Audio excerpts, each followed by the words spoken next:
Hello দর্শক বন্ধুরা, কেমন আছেন সবাই? আশা করি ভালো আছেন। আমি ভিডিওটি করছি মানিকগঞ্জ জেলার চরকৃষ্ণপুর গ্রাম থেকে। আজ আমি আপনাদেরকে দেখাবো ভুট্টা ক্ষেতে কিভাবে কিভাবে সবজি চাষ করতে হয়। তো এটা মূলত হচ্ছে আপনার একটা ভুট্টার ক্ষেত ছিল, মানে ভুট্টা চাষ করেছিলাম। সেখানে আমি মাদা তৈরি করে এই চিচিঙ্গা এবং ধুন্দুল বপন করে দিয়েছিলাম। তো এটাই দেখুন, এটাই মাথা নষ্ট করে একবার ফলন হয়েছে। তো ফলন হয়েছে গতকালগুলো আপনার কুরবানির ঈদ। তো আরও মোটামুটি 2 দিন আগে বন্ধ হয়ে গেছে তার ঈদের। তো আর 2 দিন পরে খুলবে। তো এক্ষেত্রে ধুন্দুলও আসছে, ধুন্দুল আমি আগেই হারভেস্ট করে চাপিয়ে রেখেছি। তো এখন এই চিচিঙ্গাগুলো আর কি মূলত 3-4 দিন লেটে ছিঁড়া যায়, হারভেস্ট করা যায়, তাতে কোনো ক্ষতি হয় না। কিন্তু ধুন্দুল যেগুলো ছিল রেখেছিলাম, যেগুলো ছোট, সেগুলো অনেক বড় হয়ে গেছে। সেগুলো আর কি কেটে ফেলে দিতে হবে। কাল বা পরশু আমি হারভেস্ট করবো আবার আরোদের জন্য। তো দেখুন কি পরিমাণে ফলন হয়েছে, আমি আপনাদেরকে দেখাচ্ছি আর সাথে কিছু কথা বলছি। দেখুন, এটা ভুট্টার ক্ষেতের দিয়েছিলাম, মানে আমার এটা মোটামুটি 3,000 টাকা লাগছিল মাছা এবং এই বীজ বপন করতে।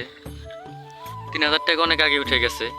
তো এখন তো প্রচুর পরিমাণে ফলন আসছে, কিন্তু আমি যে ঈদের জন্য আড়ত বন্ধ, ঢাকায় মানুষ নেই, সব গ্রামের বাড়ি চলে এসছে, সেজন্য আড়ত মূলত বন্ধ। আমি তরকারিগুলো বিক্রি করতে পারছি না। দেখুন কি পরিমাণ বড় হয়ে গেছে, অনেক কি পরিমাণ যে ফলন হয়েছে, এগুলো আমি দেখি বিক্রি করব। দেখুন, এই দেখুন কত বড় হয়ে গেছে ধুন্দুলটা। আমি যে পানি নিষ্কাশনের জন্য জায়গা তৈরি করেছি, ড্রেন তৈরি করে দিয়েছি। আপনাকে খরার দিনে পানি দেওয়ার ব্যবস্থা থাকতে হবে এবং আপনার বৃষ্টির দিনে পানি নিষ্কাশনের বেরিয়ে যাওয়ার মতো একটা জায়গা অবশ্যই তৈরি করে দিতে হবে, না হলে আপনি লস করবেন। দেখুন, শুধু এগুলোই না, সামনে প্রচুর, মানে পুরো ক্ষেতটাই।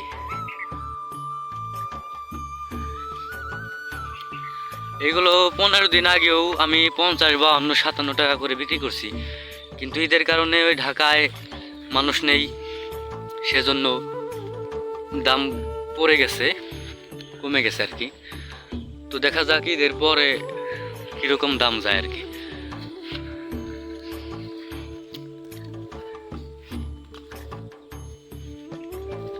দেখুন পুরো ক্ষেতে সেম ফল।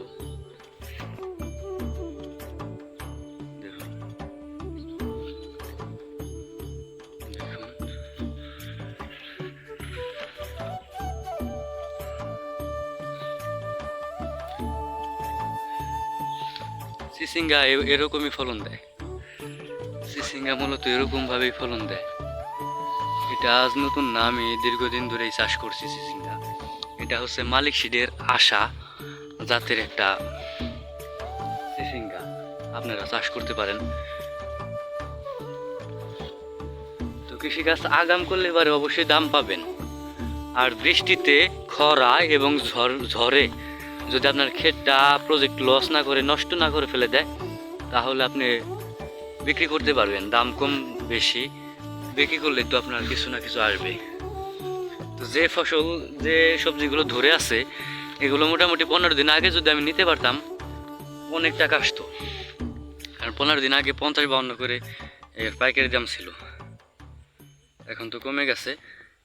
দেখা যাক ঈদের পরে কীরকম বিক্রি করতে পারি। তো এটা ভুট্টা খাইতে আমি মাদা, এই যে দেখতে পাচ্ছেন, এই মাদা তৈরি করে বীজ বপন করে দিয়েছিলাম।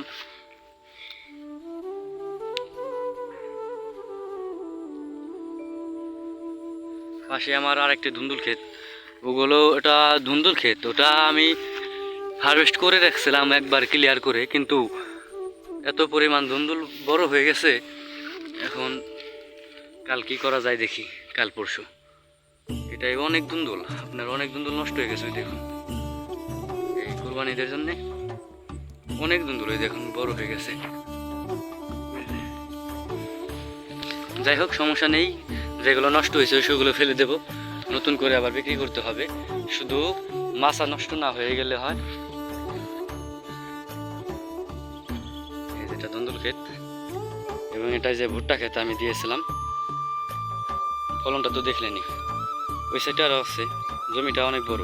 ওইখান থেকে একবার ওই গাছ পর্যন্ত আমাদের জায়গা। আরও অনেক ক্ষেত আছে আমার। ওই যে মাছা, ওই মাছার ভিডিও কিছুক্ষণ আগে করে আসলাম, ছাড়বো। ওখানে একটা মাছ আমার ঝড় বৃষ্টিতে পড়ে গেছে। এবং নোপার লাল শাক লাগানো আছে, ভেন্ডি ক্ষেত আছে। তো ভালো থাকবেন সবাই।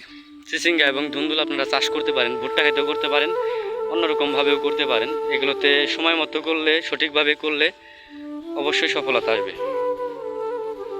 ভালো থাকবেন সবাই। সাবস্ক্রাইবটা করে দেবেন, লাইক কমেন্ট শেয়ারটা করে দেবেন। টাটা।